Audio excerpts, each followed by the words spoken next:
Good morning, Speedway. My name's Tim Gropp. I'm the Economic Development Director for the town. We're here on Gilman Street, just behind Delara, in front of what will soon be the Abel Motorsports multi-tenant building.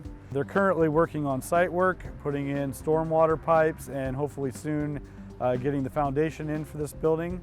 When completed, it'll be about 30,000 square feet of commercial light industrial space that'll be available to multiple tenants.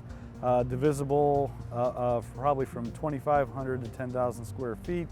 There's been a lot of interest in Speedway, and we haven't had a lot of product for people to move into, so we're excited for this to come online. It should be available by the end of the year. Abel Motorsports and Abel Construction will be tenants in the building themselves, but there's still space available. We're excited to see this last parcel in the redevelopment area come to fruition, and we think it'll be a great addition to the community.